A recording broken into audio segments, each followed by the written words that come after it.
Class তাহলে start করলাম। একটু কষ্ট করে আজকে পজ করেন, হ্যাঁ? সাউন্ড শোনা যায় কিনা সেটা দেখেন। ভিডিও আমি রান করে দিছি। আজকে আমরা করবো চকলেট ময়েস্ট কেক। আচ্ছা, সেটা একটু শুনেন তাহলে। ভিডিও ক্লিয়ার না হলে আমি ভিডিও পাঠিয়ে দিব আপনাদেরকে, ওটা পাইলে হচ্ছে, হ্যাঁ? একটু কষ্ট করেন, সাউন্ড শুনেন। আচ্ছা, প্রথমে ময়েস্ট কেকের জন্য আমাদের লাগবে 2টা ডিম। বাটার দিয়ে কাজ করাবো বলছিলাম আজকে। 2টা ডিম, 100 গ্রাম বাটার, 100 গ্রাম চিনি, 100 গ্রাম ময়দা হচ্ছে 100 গ্রামের মধ্যে কোকো পাউডার 15 গ্রাম, 85 গ্রাম ময়দা, বেকিং পাউডার 1 চামচ মানে 5 গ্রাম, চকলেট এসেন্স 1 চামচ মানে 5 গ্রাম, আর লিকুইড দুধ হচ্ছে 20 গ্রাম, যার মধ্যে 15 গ্রাম পানি আর 10 গ্রাম 5 গ্রাম দুধ। তাহলে আগে লিকুইড মিল্কটা তৈরি করে ফেলি। লিকুইড মিল্ক আপনারা সবসময়ের জন্য ঘরে থাকা নর্মাল পানি দিয়ে করতে পারেন। আর যখন দেখবেন শীতকালে পানি অনেক বেশি ঠান্ডা আছে, সেক্ষেত্রে হালকা কুসুম গরম করে নিতে পারেন। ঠিক আছে, এখানে আমি 20 গ্রাম লিকুইড দুধ চাইছি, আমি যার মধ্যে 15 গ্রাম পানি নিব।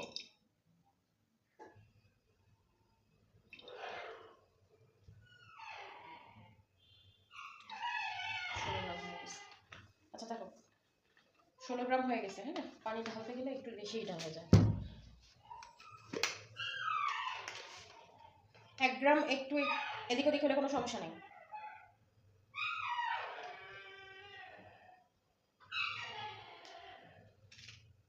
এক গ্রাম পানি বেশি হয়েছে বলে আমি একটু বেশি দিয়ে দিছি, হ্যাঁ? আচ্ছা, এটাকে আমি এবার সাইডে রাখবো।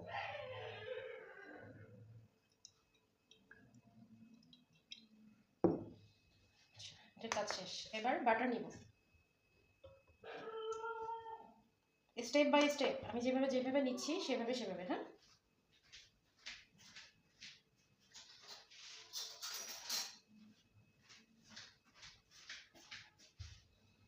বাটার যে কোনো ব্র্যান্ডের, বিশেষ করে আনসল্টেড বাটার হবে। এটা আমি জয়া থেকে নিয়ে আসি। জয়া বাটার যেটা আছে সেটা, এটা আনসল্টেড, হ্যাঁ? লবণ ছাড়া। বাটার তো একটা লবণাক্ত হয় না, লবণালা। আচ্ছা, তার আগে আচ্ছা নেই 100 গ্রামই নেই, সমস্যা নেই। আজকে ডিম মাপতে ভুলে গেছি, হ্যাঁ? আমি বলছিলাম যে ডিম মেপে কাজ করার জন্য, ডিম মাপতে ভুলে গেছি। আচ্ছা, এখানে আমি 100 গ্রাম নিছি বাটার। এটা হচ্ছে লবণ ছাড়া বাটার, হ্যাঁ? জয়া বাটার।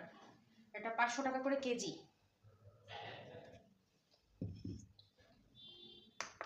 এবার নিব ডিম।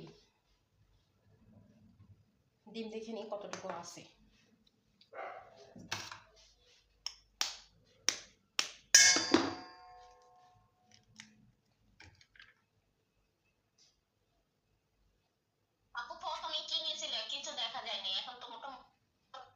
বুঝতে হচ্ছে, মানে আজকে ওয়াইফাই দিয়ে চলতেছে তো, এই জন্য এই রুমটায় ওয়াইফাইটা একদমই আসে না, হ্যাঁ? বললাম না এমবি শেষ হয়ে গেছে। কালকে ইনশাল্লাহ কষ্ট হবে না, কালকে আগে যে এমবি ভরবো। বাড়িতে ঘুরে আসছি, মনে নাই, কত কিছু মনে করে ফেলা যায়। প্রথমে নিছি গুঁড়া দুধ। লিকুইড মিল্ক লাগবে আমাদের 20 গ্রাম। 20 গ্রামের ক্ষেত্রে আমরা 15 গ্রাম পানি আর 5 গ্রাম লিকুইড গুঁড়া দুধ নিছি। এটা নিয়ে সাইডে রাখছি, এই যে ঠিক আছে, এভাবে গুলায় সাইডে রাখছি। এরপর নিছি বাটার নিছি লবণ ছাড়া বাটার। এখন দিলাম ডিম হয়েছে 108 গ্রাম, মানে 8 গ্রাম বেশি হয়ে গেছে, তো তাতে কোনো সমস্যা না, ডিম একটু কম বেশি হলে প্রবলেম নাই। এবার নিব চিনি।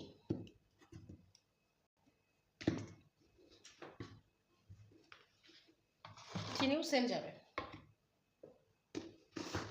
100 গ্রাম। বাটার নিছি 100 গ্রাম, চিনি নিব 100 গ্রাম, ময়দাও নিব 100 গ্রাম। সব রেসিপি আমি যে ক্লাস করার পরে যে আপনাদেরকে রেসিপি দিয়ে দিই, রেসিপি অনুযায়ী সব কিছু করতে হবে। এমনকি আপনাদের রেসিপি শিট যেটা যাবে সার্টিফিকেটের সাথে, ওখানে সব স্টেপ বাই স্টেপ লেখা আছে। শুধু কাজের ধরনগুলো মানে দেখে শিখে নিতে হবে, ঠিক আছে? এটা গেল চিনি। এবার লাগবে কি আমাদের শুকনো উপকরণ নিব 100 গ্রাম, টোটাল 100 গ্রাম লাগবে। 100 গ্রাম নিতে গেলে আগে নিব ময়দা যাবে 85 গ্রাম।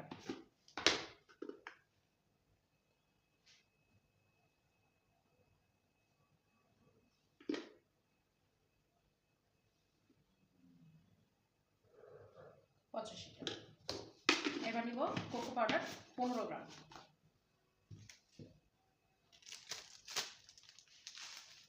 আচ্ছা, বললাম না কালকের কোকো পাউডারটা একদম হোয়াইট ছিল, আজকেটা কিন্তু অন্যটা। কোকো পাউডার যাবে আমাদের, আজকে অন্যটা নিয়ে আসছি। লুজ কোকো পাউডার পাওয়া যায়, একটা আছে 220 টাকা, একটা আছে 200 টাকা। এটা হচ্ছে 200 টাকারটা। 15 গ্রাম নিব, মানে টোটালি 100 গ্রাম আমাকে নিতে হবে এখানে। এটা দিয়ে গাঢ় হবে। হ্যাঁ,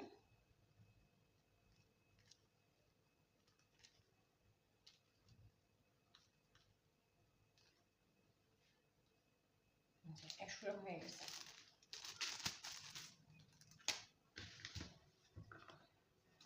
এবার বেকিং পাউডার নিব 5 গ্রাম।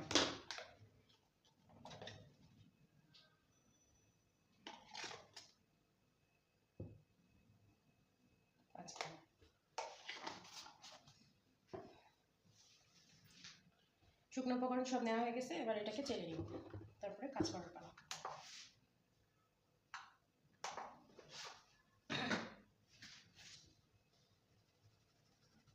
এটা দিয়ে খুব ডার্ক হবে। হ্যাঁ,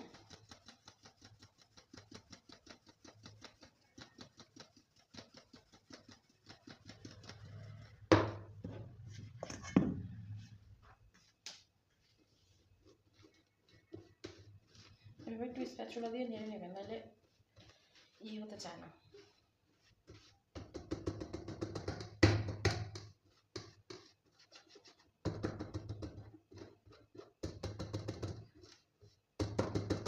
আচ্ছা, শুকনো উপকরণের কাজ শেষ। এবার আমাদের ফার্স্টে আমরা বাটার বিট করব।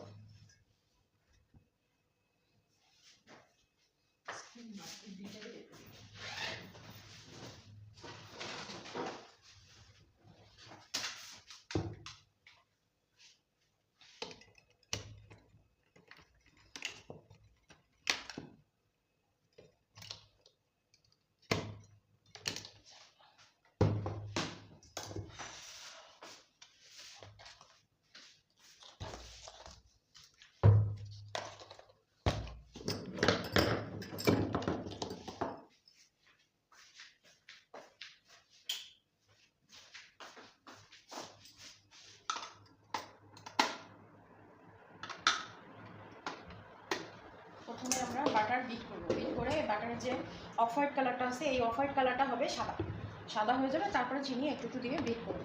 আবার আপনারা যদি চান তাহলে ব্লিন্ডারের মাধ্যমে চিনিটা ব্লিন্ডার করে গুঁড়া করে নিতে পারেন। গুঁড়া করে নিলে একটু ইজি হবে, চিনি দলাটা একটু কম থাকবে।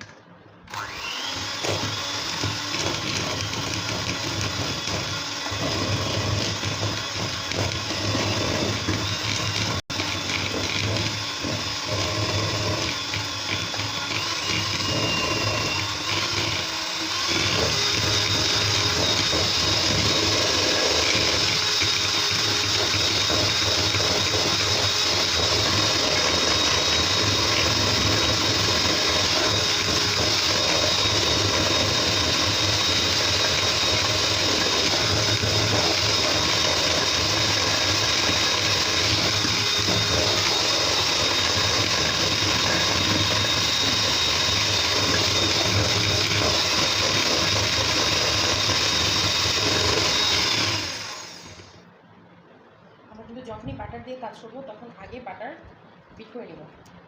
বাটার বিট করে বাটার একটা কালার চেঞ্জ হয়ে যাবে। এই যে হালকা হালকা করে কিন্তু কালার চেঞ্জ হয়ে যাচ্ছে। প্রথমে এটা একদম অফ হোয়াইট কালার ছিল, এখন হালকা হালকা সাদা আসতেছে। হ্যাঁ,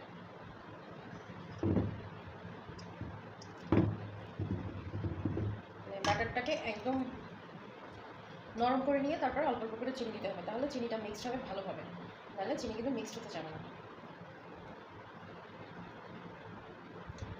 আপনাদের কাজের সুবিধার্থে আপনারা চিনি গুঁড়া করে নেবেন ব্লেন্ডারে।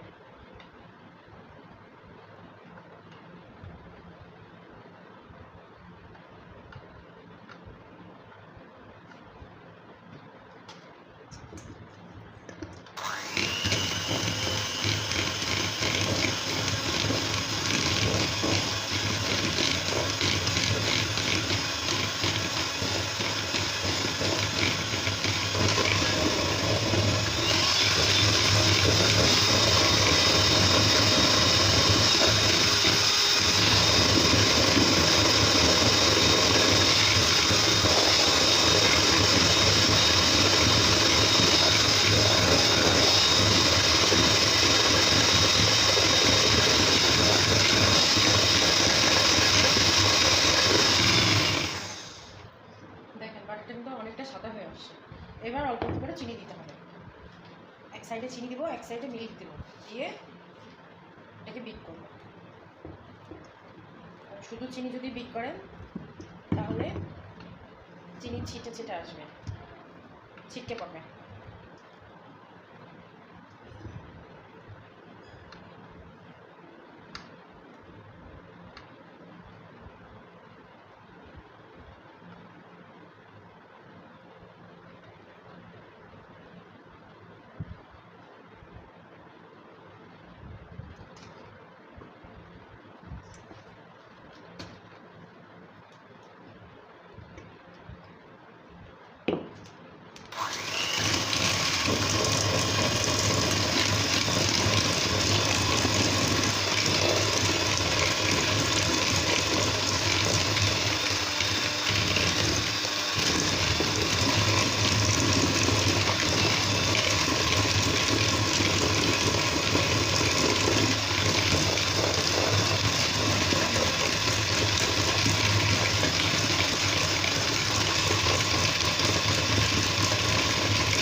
দেখছেন আমি মিল্কটা কখন দিলাম? আমি দিছি চিনি দেওয়ার পরে দিছি, হ্যাঁ, যেন একটু ইনা ছিটা ছিটা না পড়ে চিনি। আমাদের তো চিনিটারে গালাতে হবে, তাই না? শুধু বাটারের সাথে মিক্স করলে কিন্তু কখনোই চিনি গলবে না, অনেক সময় লাগবে। সেক্ষেত্রে আমরা লিকুইড দুধ যদি এর সাথে দিয়ে দিই তাহলে অনেকটা গলে আসবে।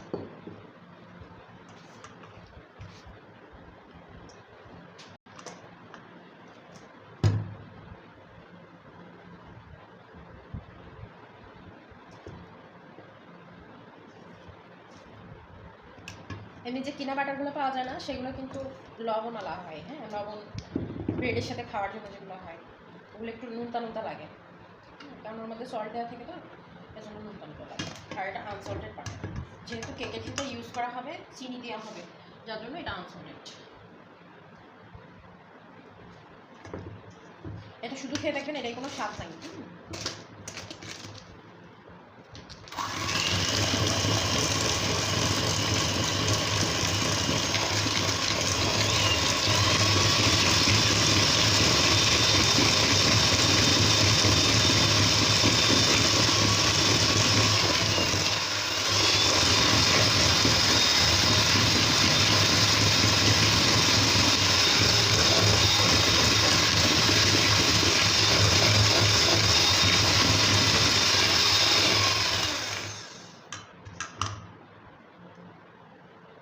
বাকি চিনিটুকু দিয়ে দেবো, 3 বারে দিলাম, হ্যাঁ, চিনি 3 বারে দিলাম।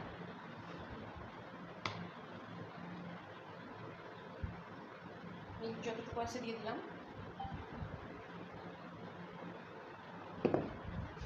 আচ্ছা, এর মধ্যে আমি একটা দিয়ে দিব, একটা দিব, ফার্স্ট টাইমে একটা দিব।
আরেকটা দিয়ে দিলাম। বাটারের ক্ষেত্রে আলাদা সিস্টেম। আর যেহেতু এটা একটা পাউন্ড কেকের মতো, আমরা কিন্তু স্পঞ্জ কেক করতেছি না, এটা একটা পাউন্ড কেক টাইপ, কিন্তু এটা ডেকোরেশন।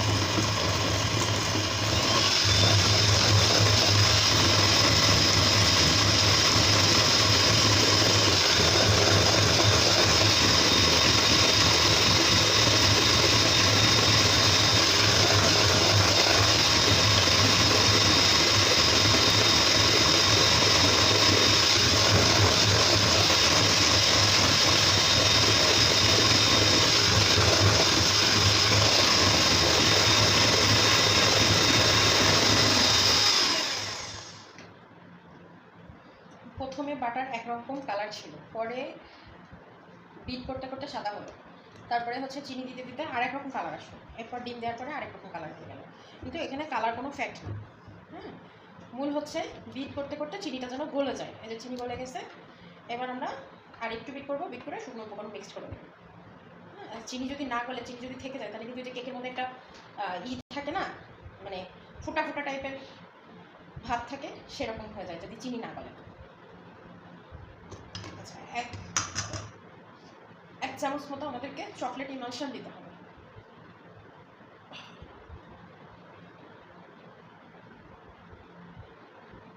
এক চামচ মানে 5 গ্রাম।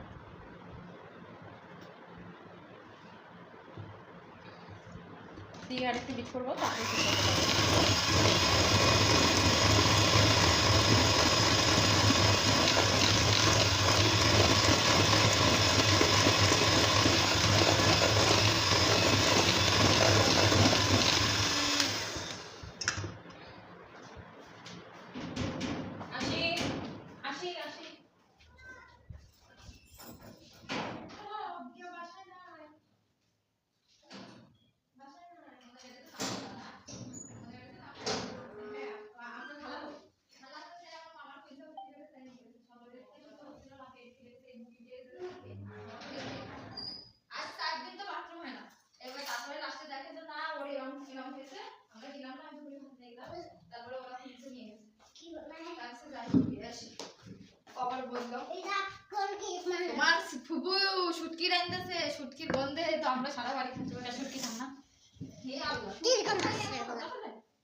আমি ওই সময় খাইতে বসেছি, তা ভাবতেছি যে ডাক দেবো না ফোন দেবো, আবার নিচে নামিয়েছি যখন, তখন দেখি তালা দেয়া। ওই ভাবতেছি আমার অবস্থা মেলা খারাপ, আল্লাহ করতেছে, আল্লাহ টক্কাই না যায়। না না, কথা বলে লাভ আছে, জানাল আল্লাহ যতদিন হায়াত না আবার হোয়াটসঅ্যাপ করে রাখুন, বুঝেছেন? মনে করেন যে মা বেঁচে থাকতেছে, বাপ বেঁচে থাকতেছে, সন্তান না, এটা ঠিক। আমার যতটুকু খায়াত আছে, আমার সন্তান তাও আছে না, মৃত্যু আসলে কিছু করার থাকে না। কিন্তু এটা একটা উছিলা, তাই আজকে 7 দিন মনে করেন পেশাব পায়খানা বন্ধ। এটা সুস্থ মানুষ, আমার বয়সও বেশি না, বয়স মানে 30-32 বছর বয়স, তাহলে অল্প বয়স। স্বামী কোথায়? স্বামীদের নিচে রেখে আমার বোনের কাছে। আচ্ছা, একটু তোরা নাকি চলে গেছিস সিফাত? না, চলে যাবে, এজন্য আইছি। দেখো আর হিগি চাইছি, ওই গভর্নমেন্টের কাগজ আর রাবড়টা কনে চলে এ কনে চলে ননদ চিল্লাছে, ভাই বউ চিল্লাছে, বুঝলাম না। যশোরের কারণ ভালো লাগতেছে না। যশোরে কি অ্যালার্জি আছে? যশোর হলো না, না যশোরের মানুষ হলো না, কই নেই। যশোরে জন্ম, যশোরে সব কিছু, যশোরের মানুষ বলে না, কোন হিসেবে পারবো? কই কি মারি খাবো মাইতে? হ্যাঁ, না মার বলে কথা না, আমার জায়গা না, আল্লাহ আমার জন্মভূমি, খারাপ বলতে পারি না, সেটাই তো বলছি। আমি ঢাকা শহরে থাকিছি, খুলনায় থাকিছি, ঝিনাইদহে থাকিছি, তারপরে আপনার যশোরে থাকিছি। তা আমার কাছে মনে হয় যে সবচেয়ে শান্তির জায়গা যশোর। আমার জন্ম হয়েছে বলে তা না, আমি মনে করি যে সব দিক থেকে শান্তি আছে। আরে কিছু এলাকার জন্য যশোরটা নষ্ট, তাছাড়া যশোর তো ভালো কিছু মানুষের জন্য। আর যশোরের মধ্যে শান্তি আছে, জিনিস খেয়ে শান্তি, পরে শান্তি, মেয়েকে শান্তি, দাম কম, সবকিছুই পাওয়া যায়। দেখো এই ছোট বাটি কত করে নিয়ে আসে, ওই যে ওটা ওগুলো যে যে স্কুলে অর্ডার দিছে আপনার খালা, কে যেন নিবে, তাই আনলাম আজকে। 50 টাকা 50 টাকা, 15 টাকা করে পিস বিক্রি হচ্ছে বললাম।